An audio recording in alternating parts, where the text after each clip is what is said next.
नमस्कार दोस्तों, आप देख रहे हैं नॉलेज बज और आज के वीडियो में हम बात करेंगे बिहार पब्लिक सर्विस कमीशन के एक नए फॉर्म के बारे में, बीपीएससी के फॉर्म के बारे में, बिहार लोक सेवा आयोग के एक नए ऑफिशियल नोटिफिकेशन के बारे में।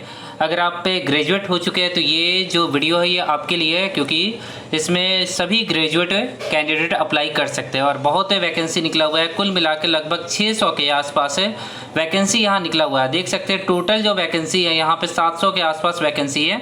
ठीक है, 700 के आसपास वैकेंसी यहाँ पे दिया हुआ है। ठीक है ना, तो एक अच्छा मौका है यहाँ पे बीपीएससी में आपको जाने का और बहुत ही अच्छा इसमें पोस्ट होता है। लेवल 9 तक के यहाँ पोस्ट है। जैसे देखिएगा, पहला जो है पुलिस है, उपाधीक्षक, ये अच्छे पोस्ट होते हैं। गृह विभाग में भी आपको अच्छे पोस्ट देखने को मिलेंगे। और यहाँ जो मैक्सिमम एज लिमिट रखा गया है, यहाँ ध्यान से देखिएगा, मैक्सिमम एज लिमिट यहाँ 37 साल रखा गया है। अन रिजर्व के लिए 5 साल का एज रिलैक्सेशन मिलेगा SC ST को और 3 साल का एज रिलैक्सेशन मिलेगा OBC को। ठीक है, तो ये आप लोग ऐड कर लीजिएगा। 40 साल है महिला, अगर महिला पुरुष या महिला पिछड़ा वर्ग में आते हैं तो 40 साल तक को आपको आरक्षण दिया जाएगा और SC ST को जैसा कि मैंने बताया 5 साल तक का दिया जाएगा। ठीक है, तो इस चीज़ का आप ध्यान रखिएगा। अब यहाँ पे अलग अलग पोस्ट निकले हैं, सभी पोस्ट को आप लोग देख लीजिएगा। मैं टेलीग्राम पे इस नोटिफिकेशन को शेयर कर दूंगा, वहाँ से जाके आप लोग डिटेल में सभी पोस्ट के बारे में देख लीजिएगा। ऐसे मैं विभाग आप लोग को बता दूँ, विशेष शाखा में देख सकते हैं कितने वैकेंसी है। कुल मिला के अगर पोस्ट के बारे में बात करें तो 700 वैकेंसी है। ठीक है, और सबसे ज़्यादा पोस्ट है पंचायती राज्य विभाग में, जहाँ पे मुझे लगता है कि ग्रेजुएट कैंडिडेट अप्लाई कर सकते हैं। उसके बाद अगर हम बात करें तो यहाँ श्रम में संसाधन विभाग में भी अच्छे पोस्ट है। 66 प्लस में 18 पोस्ट यहाँ पे है। बैकलॉग वाले भी होंगे शायद यहाँ पे। उसके बाद अगर हम बात करें 34 पोस्ट आपको दिख रहा होगा आरक्षी शाखा में। तो अच्छे पोस्ट यहाँ निकले हुए हैं, आप इन सभी के लिए अप्लाई कर सकते हैं। ठीक है, अब अगर हम बात करें आगे कुछ और भी इंपॉर्टेंट पॉइंट को देखते हैं। यहाँ देखिए एजुकेशनल क्वालिफिकेशन के बारे में क्या लिखा हुआ है, इसको हम जल्दी से देख लेते हैं। तो यहाँ एजुकेशनल क्वालिफिकेशन के बारे में लिखा हुआ है कि ऑनलाइन आवेदन भरने की अंतिम तिथि तक आवेदन को मान्यता प्राप्त विश्वविद्यालय से स्नातक एवं समकक्ष परीक्षा में उत्तीर्ण होना अनिवार्य है। मतलब आपका ग्रेजुएट होना चाहिए ऑनलाइन आवेदन से पहले, जो अंतिम तिथि होगा उससे पहले।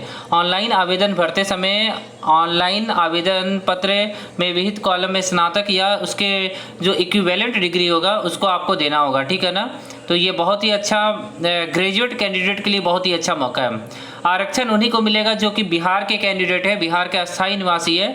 अगर आप बिहार के बाहर के हैं तो भी इस फॉर्म को अप्लाई कर सकते हैं, बट आपको काउंट किया जाएगा अनरिजर्व कैटेगरी में। ठीक है, ध्यान दीजिएगा, आपको काउंट किस में किया जाएगा, अनरिजर्व कैटेगरी के लिए। और इलेक्शन का समय है, अच्छा मौका है बीपीएससी का जॉब निकालने का। ठीक है ना, अगर आप रिजर्वेशन लेते हैं तो जाति प्रमाण पत्र होना चाहिए या फिर स्थानीय प्रमाण पत्र होना चाहिए। और EWS से अप्लाई करते हैं तो स्थानीय अप्लाई जो डोमिसाइल होता है वो होना चाहिए और EWS का सर्टिफिकेट आपका होना चाहिए। ठीक है, तभी आप इस फॉर्म को अप्लाई कर सकते हैं EWS से। आगे आरक्षण का दावा करने वाले विवाहित प्रमाण पत्र में उनके पिता का नाम एवं पता से निर्गत होगा। मतलब उनके पिता के अनुसार, मतलब शादी भी हो गया तो आपके पति के अनुसार नहीं होगा, आपके पिता के अनुसार आरक्षण आपको मिलेगा। आगे देखिएगा, यहाँ अलग अलग कोटि के बारे में बताया गया, जिसमें EDA EBC मतलब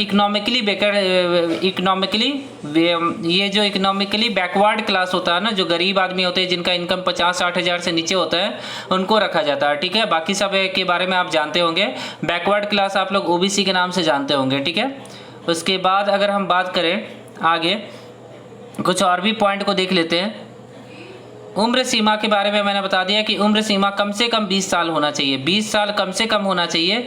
20 साल, 21 साल, 22 साल और अधिकतम 37 साल से ज़्यादा होगा तो आप इस फॉर्म को अप्लाई नहीं कर सकते। ठीक है, तो बहुत अच्छा मौका है। आगे कुछ इंपॉर्टेंट पॉइंट नहीं है, एजुकेशन मैंने बता दिया, वैकेंसी मैंने बता दिया आप लोग को। उपयुक्त परीक्षा के लिए ऑनलाइन, ध्यान दीजिएगा, ऑनलाइन आवेदन पत्र होगा। प्राप्त अभ्यर्थी को अपनी जाति अनुरूप आरक्षण कोटि में सही स्पष्ट रूप से अनिवार्य करना होगा। मतलब जो भी डेटा आपको देना है फॉर्म भरते समय वो आपको सही देना है। और अलग अलग कंडीशन दिया है, अगर आपको पुलिस में जाना है तो 5 फुट 5 इंच होना चाहिए आपका। ठीक है, और 32 इंच का आपका सीना होना चाहिए। उसके बाद 5 फुट 3 इंच महिलाओं के लिए होगा शायद। ठीक है, अनुसूचित जनजाति के लिए 5 फुट 3 इंच और 5 फुट 2 इंच जो है वो महिलाओं के लिए। ध्यान दीजिएगा, यहाँ पे सारा चीज़ लिखा हुआ है, आप इन चीज़ को देख लीजिएगा जो भी मैंने बताया देख के। ठीक है। संयुक्त परीक्षा में ये परीक्षा का मोड अभी यहाँ लिखा नहीं गया कि ऑफलाइन होगा या ऑनलाइन, मुझे लगता है कि ऑफलाइन होगा। संयुक्त परीक्षा जो मेंस परीक्षा होगा, सफल होने वाले मतलब जो सफल होंगे उसको अभ्यर्थी को अनिवार्य रूप से बुलाया जाएगा इंटरव्यू ये फाइनल के लिए, ठीक है ना। मतलब जो मेरिट लिस्ट बनेगा वो मेंस परीक्षा के हिसाब से बनने वाला है यहाँ पे, ठीक है। आगे कुछ लिखा हुआ है हम देख लेते हैं। उपयुक्त राज्य सेवा आरक्षण कोटि प्रतियोगिता परीक्षा के रिक्तियों को भरने के लिए नियमित संयुक्त परीक्षा में सफल, ये लिखा हुआ है। मतलब 2 फेज में होगा, एक पीटी होगा, एक मेंस होगा।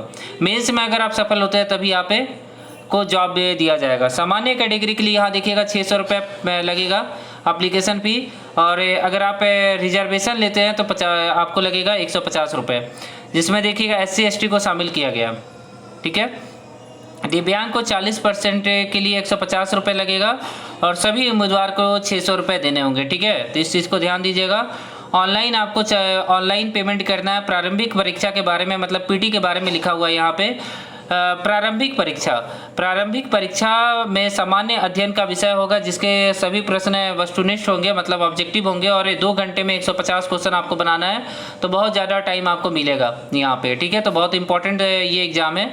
उसके बाद अगर हम बात करें इस परीक्षा के अधीन उम्मीदवारों का परीक्षण ये हो गया ना, तो ये कुछ इंपॉर्टेंट पॉइंट यहाँ नहीं दिया है तो इसलिए मैं इसको हटा देता हूँ। कुछ लिखा हुआ है कि इतने % आपको लाने होंगे पास होने के लिए, जैसे जनरल को 40%, ओबीसी को 36.5%, तो ये उतना इम्पोर्टेंट नहीं है, आपको इससे ज़्यादा का सोचना है। प्रारंभिक परीक्षा हेतु ऑनलाइन आवेदन भरते समय ही मुख्य परीक्षा के लिए इच्छा अनुसार एक ही वैकल्पिक विषय आपको चुनना होगा। जैसे IAS के एग्जाम में आप लोग चुनते हैं तो वैसे पहले आपको चुनना होगा कि कौन से सब्जेक्ट में आप UPSC के एग्जाम BPSC का एग्जाम देना चाहते हैं, ठीक है। इस बात का ध्यान दीजिएगा। एक वैकल्पिक विषय के चयन के बाद उसमें किसी तरह का बदलाव नहीं होगा, ठीक है। ध्यान से आपको सेलेक्ट सब्जेक्ट आपको चुनना है। प्रारंभिक परीक्षा में सफल अभ्यर्थियों का मुख्य परीक्षा हेतु अलग से आवेदन पत्र भरवाया जाएगा, जिसमें अलग से आवेदन होगा। मतलब मेंस के लिए आपको अलग से ऑनलाइन एप्लीकेशन देना होगा, जिसमें सफल अभ्यर्थियों द्वारा निर्धारित अवधि में परीक्षा शुल्क भी जमा करना होगा। मतलब आपको पीटी के लिए अलग जमा करना होगा, मेंस के लिए अलग जमा करना होगा, ठीक है। आगे देखिए, आगे इसमें सब्जेक्ट का लिस्ट दे सकते हैं। इन सब सब्जेक्ट से आप अपने एग्जाम में पेपर सेलेक्ट कर सकते हैं मेंस के लिए। मेंस में इन्हीं का आपका एग्जाम होगा, तो ये इनको देख लीजिएगा। इनमें सभी सब्जेक्ट दिए हैं, कुल मिला के यहाँ पे 34 सब्जेक्ट दिए हैं। स्क्रीनशॉट आप लोग ले लीजिएगा या PDF के लिए टेलीग्राम ग्रुप ज्वाइन कीजिएगा, वहाँ पे सभी एग्जाम की PDF के नोटिफिकेशन आपको देखने को मिल जाएंगे। उम्मीदवार को उपयुक्त विषयों में से किसी एक विषय का चयन करने के लिए परीक्षा में चयन करना होगा, ये आपको पहले से ही बता दिया गया। ऑनलाइन फॉर्म कब से फिल होगा? ऑनलाइन फॉर्म 28 तारीख से फिल होगा, 28 सितंबर से, और 20 अक्टूबर तक ऑनलाइन फॉर्म फिल कर सकते हैं। और कुछ इंपॉर्टेंट पॉइंट को हम देख लेते हैं। ईमेल आईडी, मोबाइल नंबर और यूजर आईडी पासवर्ड आपके पास होना चाहिए। इंटरनेट या बैंकिंग व्यवधान के लिए उत्तरदायी नहीं होगा। मतलब कुछ भी ट्रांजैक्शन करते समय कुछ गलत होता है तो BPSC का कोई जिम्मेदारी नहीं है पैसा कट जाने के बाद, ठीक है। ये सब बताया गया यहाँ पे, ठीक है। वो 45 दिन के बाद अपने आप पैसा आ जाता है, पैसा कहीं जाएगा नहीं, आपके अकाउंट में आ जाता है, या कम दिन के अंदर भी आ जाता है, ठीक है। डाउनलोड, जैसे एप्लीकेशन फिल करेंगे उसके बाद आपको डाउनलोड कर लेना है। अपना रजिस्ट्रेशन नंबर नोट करके रखना है। एप्लीकेशन सबमिट करने के बाद अपना एप्लीकेशन का जो प्रिंट आउट होगा वो डाउनलोड कर लेना। bpsc.bih.nic.in पे जाके ऑनलाइन अप्लाई करना है, ठीक है।